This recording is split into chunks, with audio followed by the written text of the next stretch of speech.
Unity of the Huachucas presents Reverend Rick Lockhart. Spiritual vitality, how do you get it? Part 3. Well, good morning again. So if you remember when I started this series, I started with a funny skit. Well, at least I hope you thought it was funny. I did. And so this morning I brought the pill bottle back, and this time it's full of M&M's peanut butter. No, not peanut butter. Butter. You know, for those of you that don't like chocolate, I brought peanut butter. And I found out one thing about these. Peanut butter ones are bigger than regular M&Ms. That's a good thing. More. So,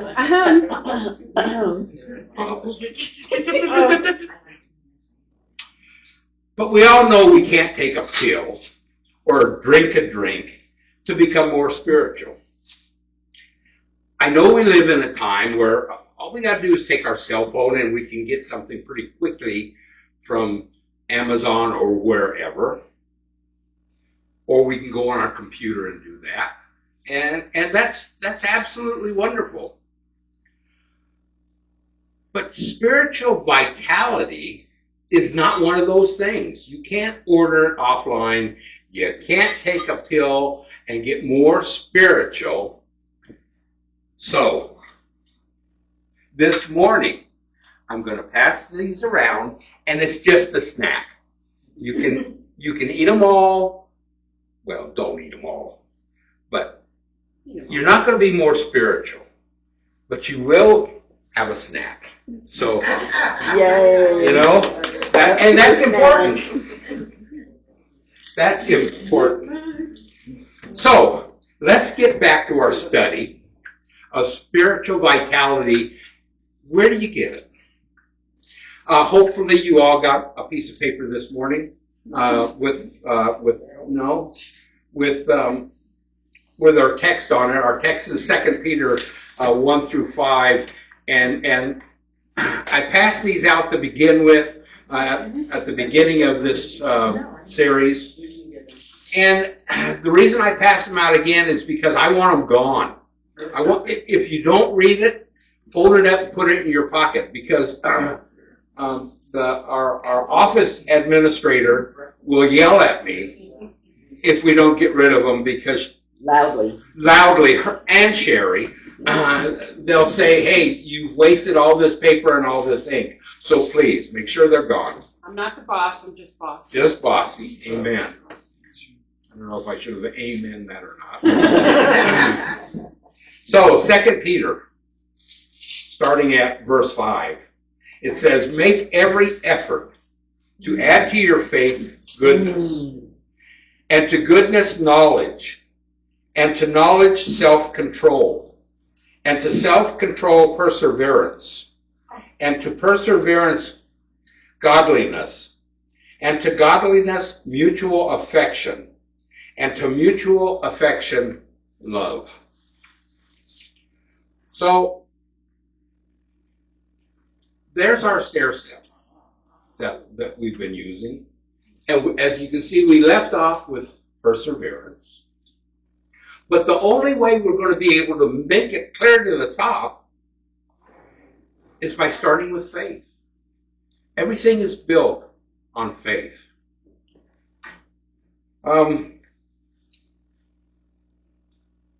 I think faith is the basic principle of how we walk with Spirit and with God.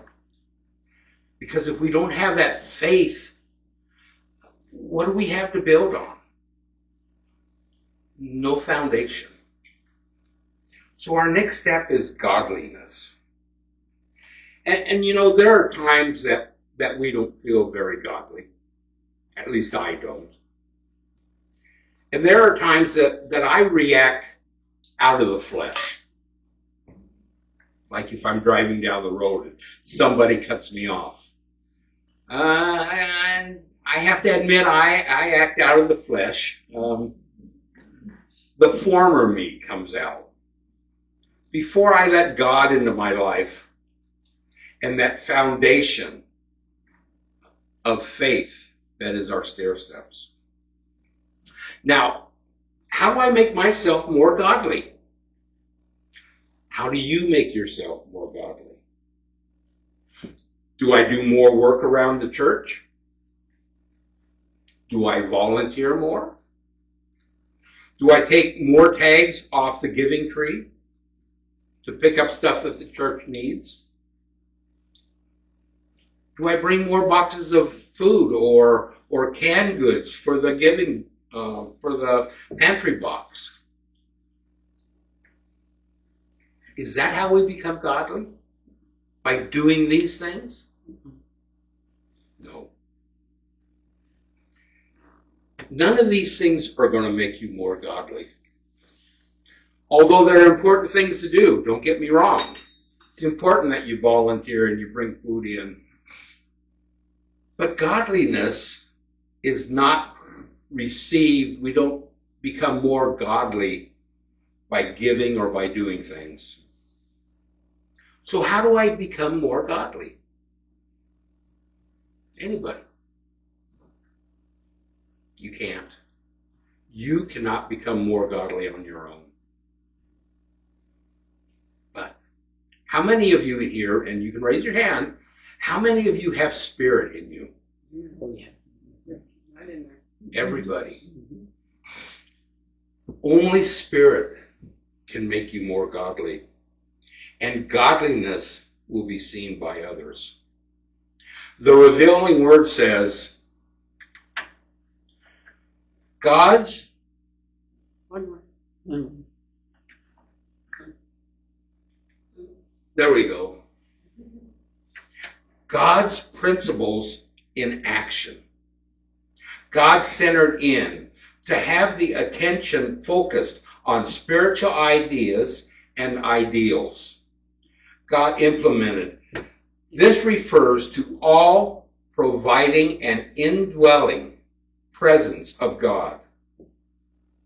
The life and intelligence permeating the universe.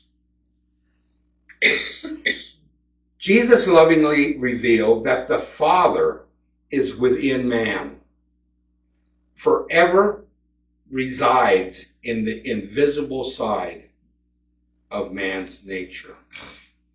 And Paul also set forth this truth when he wrote, one God and Father of all, who is all over and through all and in all. So godliness is already in us. So what do we have to do? Well, I've said in the past, let go and let God. Is that how it's going to work?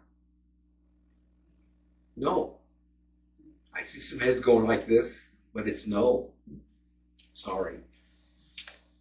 Spirit will not do anything that we do not allow ourselves to be opened up to.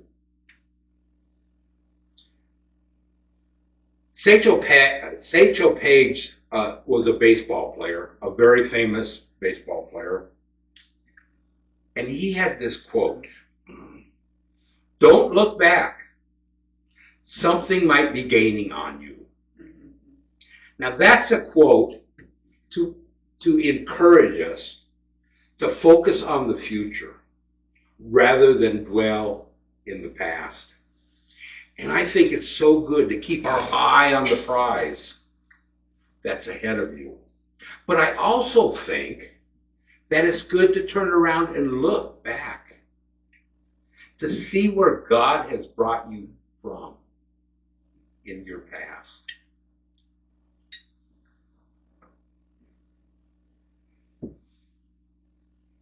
And how he got you to this point. We can all look back at our past lives.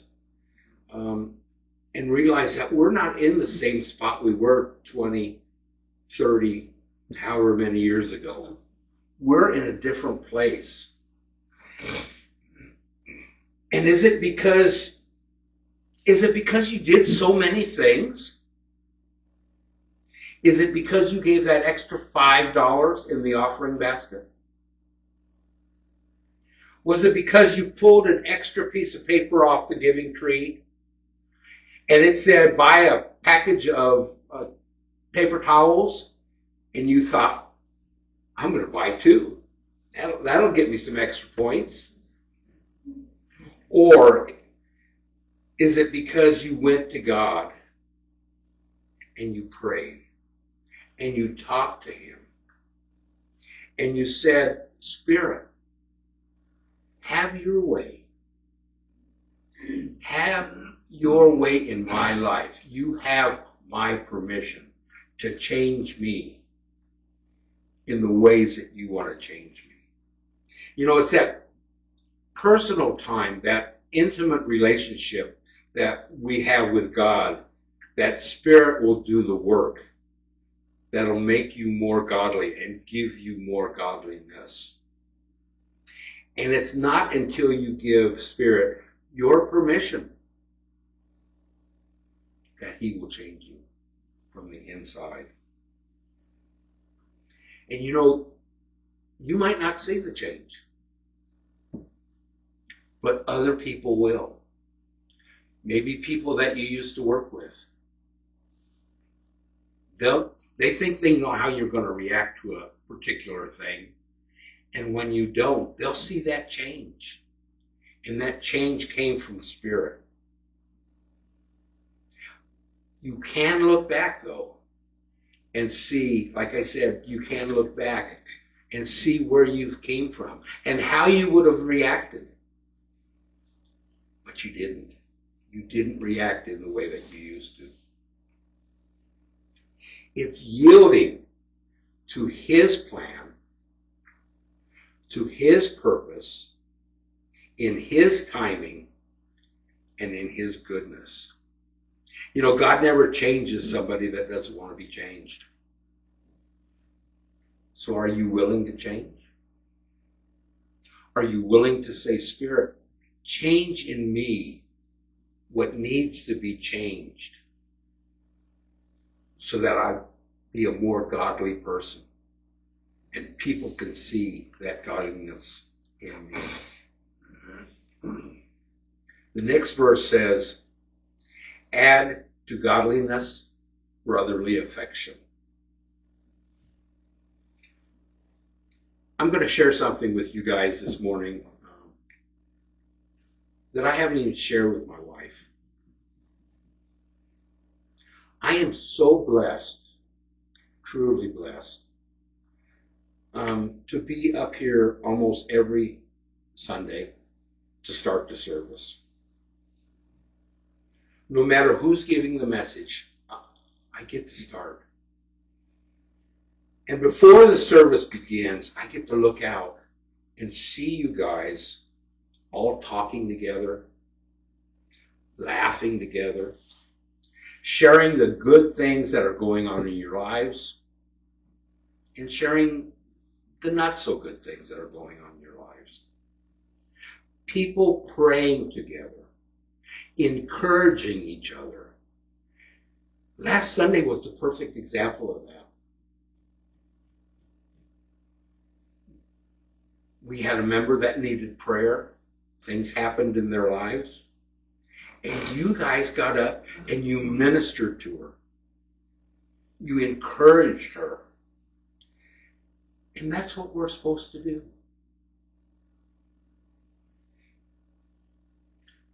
A lot of mornings, whether whoever is teching, this morning it's Sherry, I will get a time.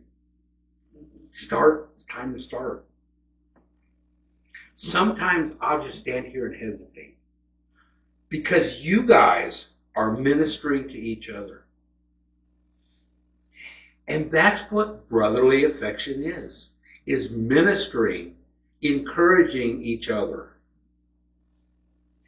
And sometimes when I'm giving a message, I'll stand up here and look out, and I'll think, is what I have to say more important than what you're doing?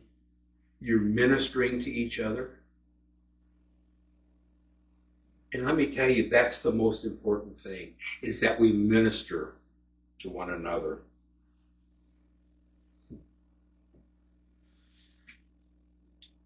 Something I find really interesting in this series is up to this point, is up to this point, all these steps are inward. Add to your faith, that's an inward thing. Godliness, that's an inward thing. Goodness, that's an inward thing. Knowledge, that's an inward thing. Self-control, perseverance, godliness, those are all inward things. But brotherly affection or brotherly love is an outward thing.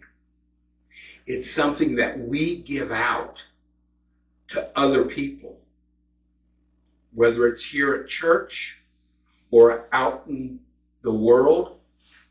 Brotherly affection we give out. So brotherly affection in the Greek, or brotherly love, is a compound word. And it's a word that you've all heard. Each and every one of you, I guarantee it. And I pretty much can guarantee it's a word that you've said. It's come out of your mouth.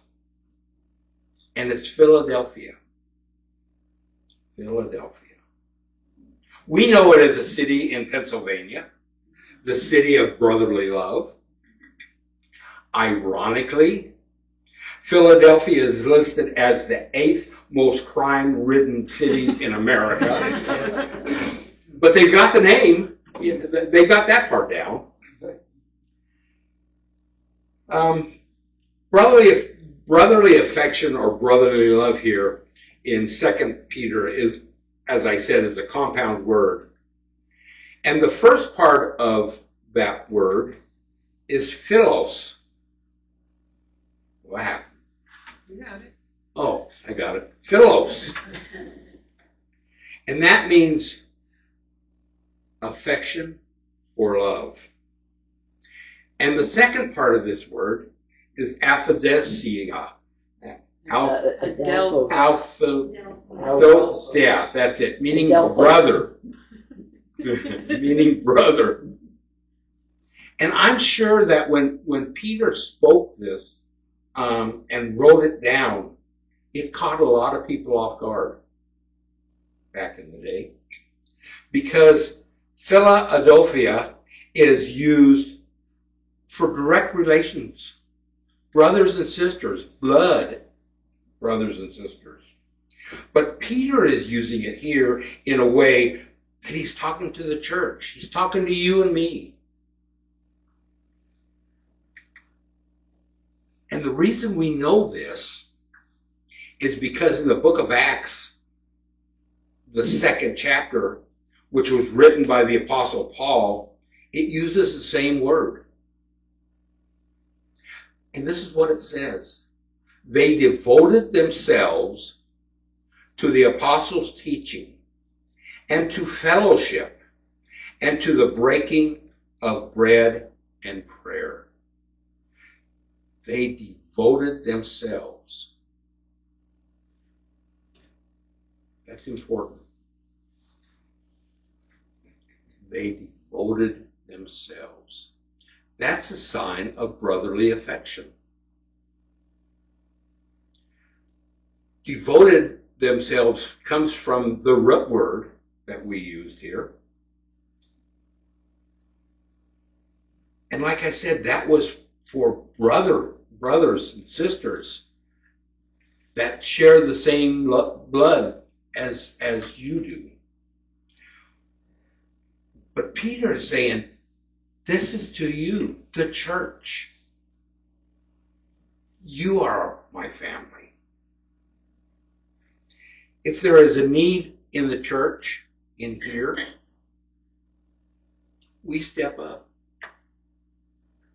Whether it's by praying or helping with the problem, or if somebody needs something, we are all willing to step up and help with that need. I heard a definition of brotherly affection that I'd like to share with you. And it says, brotherly affection means a desire and a willingness to invest ourselves into deep and diverse communities based on our shared place with the family of God. Is that desire burning in your heart? Do you have the willingness to invest yourself in the diverse community? Not just the people that you like. That's easy. And not with the people that you have something in common with,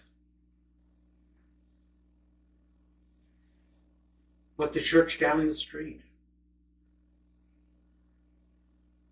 The churches in other countries or other parts of the United States. They are our brothers and sisters as well. Philadelphia, brotherly affection. To put it simply, in our world today, we need to be close to people who are close to God. No matter where in the world they are. The power of God is demonstrated in our relationships with other believers. You know, so many people look at the church and say, why do I need that? They're no different than we are. This church doesn't get along with that church, and that church doesn't get along with this church. We need to be so much in love with our brothers and sisters all over this world that people will look at us and say, there's something different about them. They care for each other, not just themselves. There's an old African proverb that says, if you want to go fast, go alone. But if you want to go far, go together. As a worldwide church of believers, we need to go far. Maybe now more than ever. And by being affectionate, being in love with our brothers and sisters, that's how we do it. God didn't design the church to be alone. Galatians says, bear each other's burdens. I bear your burdens. You bear Kathy's burdens. And so on and so forth. We have to hold each other up, whether it is physically, whether it is in prayer, no matter where. And there's a good example of this in the book of Exodus. And it's where Joshua is fighting a battle with his army. And Moses is standing up on a hill away from the battle with his hands raised. And the whole time the Israelites are fighting the battle with Moses' arms up, they're winning. They're conquering. But you know, how long can Moses stand up there by himself with his arms raised up before his arms start getting tired? My arms are getting tired already. So Moses' arms start to come down. And the farther down they come, the Israelites start losing the battle. So Aaron and Hur is a name of a person in the Bible, run over and they support Moses' arms up in the air. And the Israelites win the battle. They work together. And that's a perfect picture in my heart, in my eyes, of the whole church supporting each other. And that's what brotherly affection does. We give that support where it's needed. And out of all the supplements that we've looked at, I think this is probably one of the easiest ones to skip over. Because it's not about me. It's about somebody else.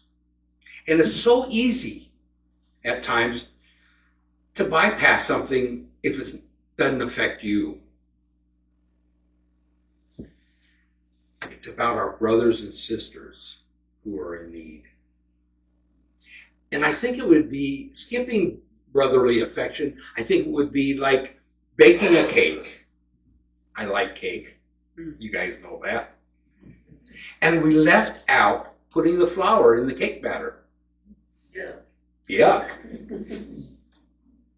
And without the flour, the cake would fail. The same with our spiritual vitality. If we leave one ingredient, one step out, we won't be complete. We will be lacking in our spiritual vitality.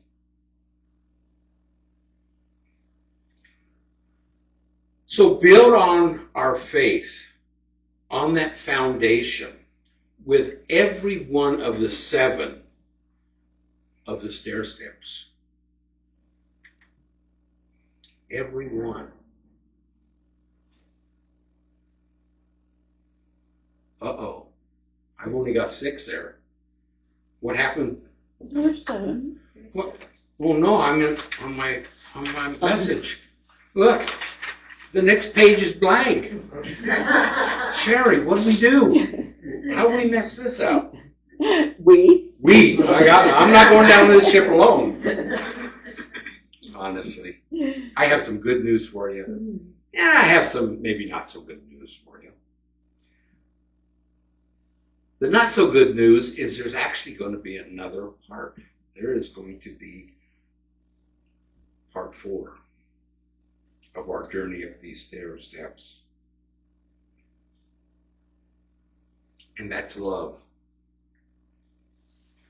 And I'm going to call that the not so good news. You're going to have to listen to one more.